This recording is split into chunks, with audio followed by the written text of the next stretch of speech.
साहब जी कहते हैं कि हम जीवन में उसी चीज को मान लेते हैं कि जिस चीज से हमारा जीवन का प्रतिफल होता है। तो दुनिया में सभी लोग राम को मान रहे हैं, कृष्ण को मान रहे हैं, देवी देवताओं को हम लोग ईश्वर के कबीर साहब को मानते हैं। कितने कबीर पंथी लोग हैं, संची शिक्षा लेते हैं, गुरु की शरण में आते हैं, गुरुमुखी होते हैं, ऊपर से देखने दिखाने के लिए, बोलने चालने के लिए अपने आप को खबर समझते कि हम कबीर पंथी है। और उनके घर में जाकर के देखो तो सुबह शाम घंटी भी बजती है। अपने आप से पूछो कि वो इंसान का सच्चा कबीर पंथी है तो कबर पंथी है? कबीर पंथी नहीं है, कबीर के नाम से वो व्यक्ति भीतर से अभी भी कबर पंथी है। तो कबीर पंथी का मतलब ये है कि हम कबीर साहब जी के विचारों को धारण करें, कबीर साहब जी के विचारों को हम जीवन में स्वीकार करें और कबीर साहब जी के विचारों को हम जीवन में जिए। हम समझे कि सच्चे कबीर पंथी है। पंथी का मतलब ये होता है कि उस पंथ के उस रास्ते से चलना ही कबीर पंथी है। तो जीवन में मैं कहना था कि इंसान राम को मानता है लेकिन राम को जानता नहीं है। सारे दुनिया के लोग कहते हैं कि राम को मानो और कबीर साहब जी कहते हैं कि सिर्फ राम को जानो। तो जानना किससे होता है? अपने द्वारा होता है, अपने स्व के द्वारा होता है, अपने ज्ञान की अनुभूति के द्वारा होता है। लेकिन हमने ये सारी बातें माने क्यों है? क्योंकि हमारा जो चित्त है, हमारा चित्त विश्वासी चित्त है। हमें जन्मों जन्मों से बताया गया है, समझाया गया है, विश्वास कार्यक्रम जो भी देश शास्त्र में बातें लिखी गई है या जो भी संत महात्मा व्यापी ग्रंथों की बातों में, महापुरुषों की बातों में, तो आपकी आत्मा का विनाश होगा। इस विश्वास और संशय के नाम से हमारे जीवन के जो ज्ञान के पक्ष थे, तो कबीर साहब जी कहते हैं कि विश्वास कभी भी मत करना, क्योंकि हमें जन्म जन्मांतर से विश्वास बता करके जीवन में इस प्रकार से अंधविश्वास का फंसाया गया है, धर्म कल्पना में फंसाया गया है और सारे समाज को शोषण किया गया है। तो कबीर साहब जी कहते हैं कि ये शोषण करने वाले, फंसाने वाले ये समाज में कौन है? जिनको हम कहते हैं पंडित पुरोहित लोग। और ध्यान रखना, समाज में सबसे बड़ा दुनिया में अगर कोई धोखाबाज है तो जो के नाम से अपने को पंडित कहलाते हैं वो सबसे बड़े धोखेबाज है। और कबीर साहब जी की भाषा में पंडित क्या है? जो जीवन में समझदार हो, बुद्धिमान हो, जिसका जीवन सदाचार से भरा हो, जिसका जीवन त्याग न हो, वो जीवन में कबीर साहब की दृष्टि में पंडित है। बाकी जो जात पात के नाम से जो पंडित है, कबीर साहब ऐसे जात पात को पंडित नहीं मानते हैं। तो समाज में सबसे बड़ा अंधविश्वास का फंसाने वाला पंडित है। एक गिरदास की रचना आज तक चला है, उसका कभी कागज कल्याण नहीं हुआ। कहते गिरदास जी, ब्राह्मण के 3 लोग के नाक लाख उनको मारी, जय गिरधर का विराय सुनोरे जग के सम्मान। अरे कितनों देखी करो पति से नहीं चूके सम्मान। जब ऐसे ऐसे लोगों को लोगों ने नहीं छोड़ा है तो आप कहते हैं कि इन लोगों की बात में कभी फंसना मत। हम जीवन में कभी साहब जी कहते हैं कि राम क्या कभी साहब की दृष्टि में, कभी साहब की दृष्टि में है अपने व्यक्ति प्रगट हो। कभी साहब जी कहते हो तो गढ़वासी राम है हमारा। हम कभी साहब जी कहते हैं कि तुम्हारी लेखा पोथी पुराण में क्या लिखा है इसको मैं नहीं मानता हूँ। जो कोई जाने ताही में जानो और लोग का ये कहना है कि यहाँ लिखा लिखी की बात नहीं चलती है, यहाँ तो देखा देखी की बात चलती है। मतलब अपने ज्ञान की आंखों से देखने की बात, अपनी अनुभूति की बात चलती है, लेकिन यहाँ पर कागज में लिखी बातें कभी नहीं चलती है। लेकिन ऐसा संसार में देवी देवताओं के नाम से, भूत प्रेतों के नाम से ऐसे संसार को फंसाया गया है, ऐसा संसार को अंधा बनाया गया है कि सारा संसार को धर्म कल्पना से कभी छूट नहीं पाता है। कभी साहब जी कहते हैं कि राम को खोजने के लिए, राम को पाने के लिए के मंदिर में जाकर के व्रत उपवास के नाम से, पूजा पाठ के नाम से आदमी जिंदगी भर पाप करता, अत्याचार करता, दुराचार करता है और पूजा पाठ करके अपने जीवन में अपने पापों से मुक्त होना चाहता है। इससे कभी छुटकारा मिलेगा नहीं। कभी यह कभी किसी ने भाग मंजीरा में तुम्हें पुकारा, भूखे नंगे कपल जगह में तुमने नहीं निहारा। भांति के भेद बनाकर चाहे तुम्हें लुहारा, तेरा अपमान। आदमी जरा मंदिर मस्जिद में जाकर देखो कितने प्रकार के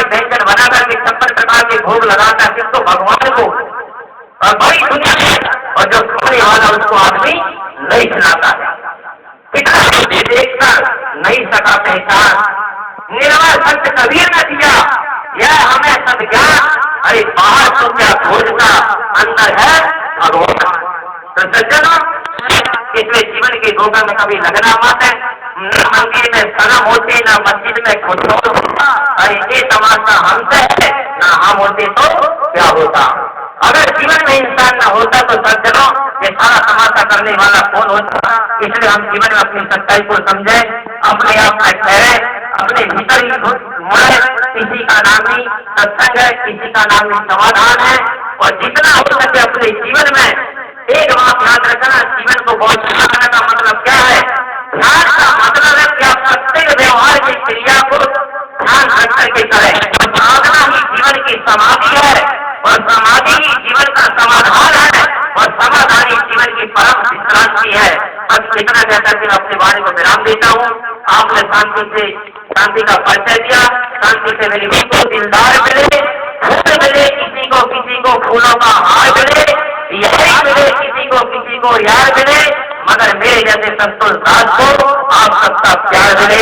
बोलिए श्री सतगुरुदेव की जय। संतोष साहिब जी के द्वारा आपने बीजक रामायणी प्रकरण के एक पंक्ति के ऊपर बड़े अच्छे विचार छोड़ के, बहुत दुख की खानी तब बची हो जब राम जानी, इस पंक्ति के आधार पर बड़े विचार अच्छे रखे उन्होंने। और इसमें कोल पाखंड को भी जोरदार शब्दों में भी उन्होंने समझाया। पंडितों को, ब्राह्मणों के किस प्रकार से संसार में बंधन इन लोगों ने किस प्रकार डाला, कैसे फंसाया। वास्तव में पंडित तो जो जिसकी बुद्धि पंडा होती है, शुद्ध होती है, पवित्र होती है। शंकराचार्य ने गीता के भाष्य में कहा, सदसद विवेचनीय बुद्धि की पंडिता। सदसद विवेचन करने में जिसकी बुद्धि सक्षम हो, तीव्र हो, वह पंडित होता है। पंडा बुद्धि यह सर जाता है कि पंडिता, जिसकी बुद्धि पंडा हो, मातृवत पर डाले तू पर द्रव्येशु लोटवत आत्मत होते तू या पद्धति सब पंडिता। जो इस प्रकार से होता है वो पंडित होता है। आजकल तो नामधारी पंडित, मंत्र जंत्र तंत्र कराने वाले, घाट फूक करने वाले, मंदिर में बैठकर 420 सुबह से प्रातः सुबह से और शाम 10 बजे तक झूठे की पूजा, झूठे का पाठ और लोगों को फंसाना, धन कमाना, यही सब रह गया। इसलिए साहब ने बहुत अच्छी अच्छी बातें बतलाई। अब मैं निवेदन करता हूँ भूपेंद्र साहब जी से कि आप अपने विचार 10 मिनट प्रदान करने की कृपा करेंगे। समय का ध्यान रखना आवश्यक है। बोलिए श्री सतगुरुदेव की जय। और सत्य न्याय निर्णय की वाणी अंदर प्रवेश कर सके। बोलिए श्री सद्गुरुदेव की, सद्गुरु श्री कबीर साहेब की, सद्गुरु श्री पूरन साहेब की, सद्गुरु श्री राम स्वरूप साहेब की। बोलिए वर्तमान आचार्य गुरुदेव की जी। पूजा के योग्य सभी संत समाज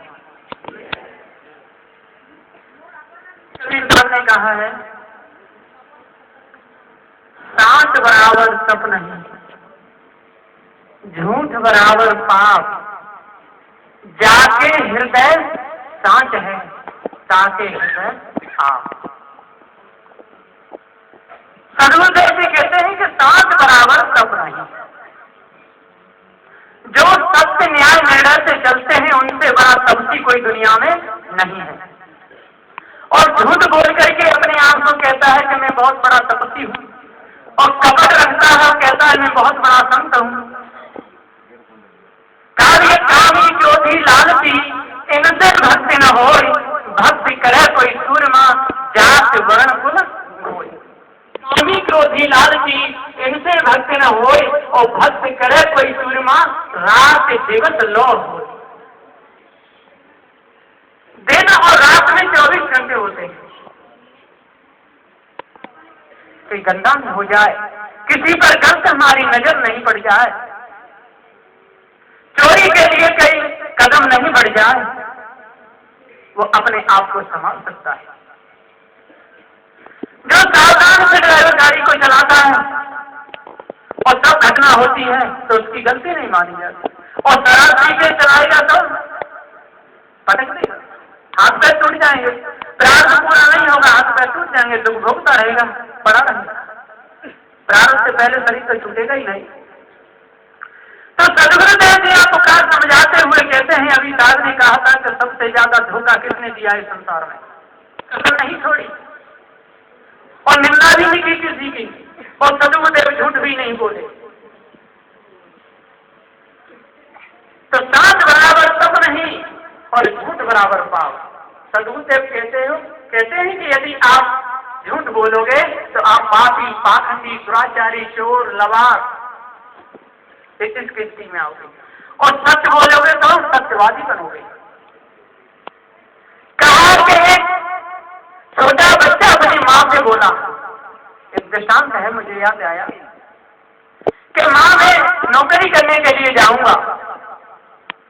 उसकी माँ बोली कि बेटा तू नौकरी करने कहाँ जाएगा, नौकरी करने जाएगा तू अभी नहीं कर पाएगा। कि नहीं मैं जाऊंगा।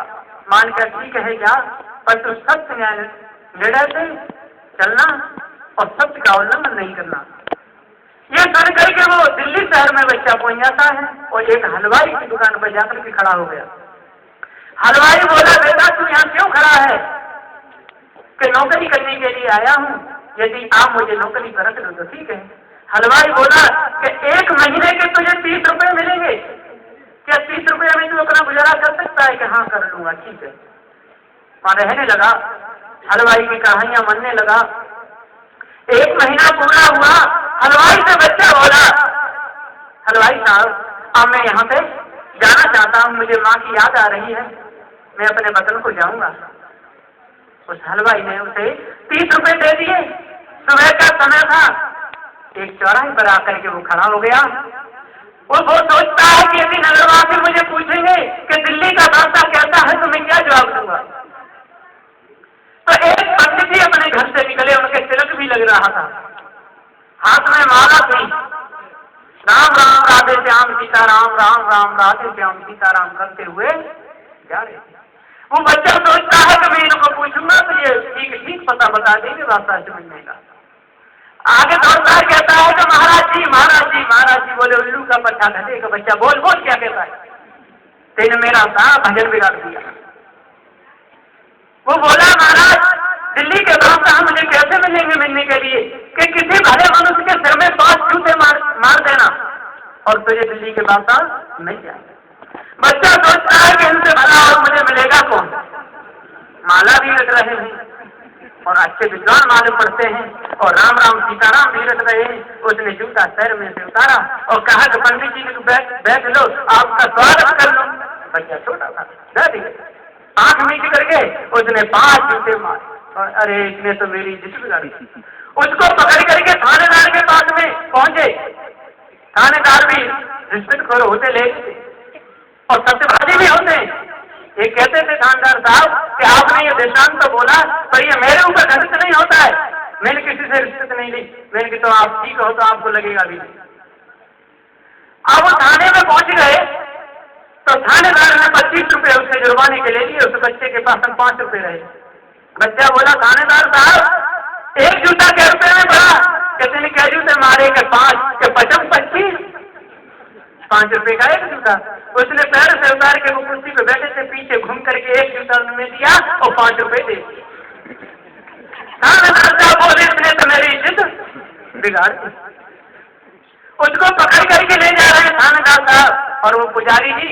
रास्ता में पहुंचते हैं तो एक पनवारी बैठा हुआ है और पनवारी से कहते हैं कि भाई पान बना दो। तो दोनों ने पान खाया और उसकी भी तबीयत चली तो वैसा ही पत्ता पकड़ा दिया। उसने कहा भैया इसको लाल पीला तो करते कि किसी का लाल मुंह देखा उसी का रगड़ देना। उसके लेकर के चल दिया तो उसी पनवारी की बेटी और उसके लिए भोजन लेकर के आ रही थी और उसका मुख लाल हो रहा था। उसने पकड़ करके उसी के मुख से पान का पत्ता रगड़ने लगा और सब लोग छुड़ाने लगे, भैया क्यों रगड़ रहा है? कि पत्ते को लाल कर रहा हूं, पनवारी बताया। पनवारी भी बोला कि मेरी बेटी के और मुख से इसने पान का पत्ता रगड़ाए, मैं भी बादशाह के पास में चलूंगा। बादशाह के पास में पहुंचे, पुजारी ने सबसे आगे अपनी अरदास पेश की। बादशाह बोले बेटा इनके सिर में तेने क्यों मारे 5 जूते? तो उसने पूरा दास्ताना बताया। बादशाह बोले ये बात तो बहुत अच्छी है, अब आप जाइए पुजारी जी, आपका फैसला हो गया।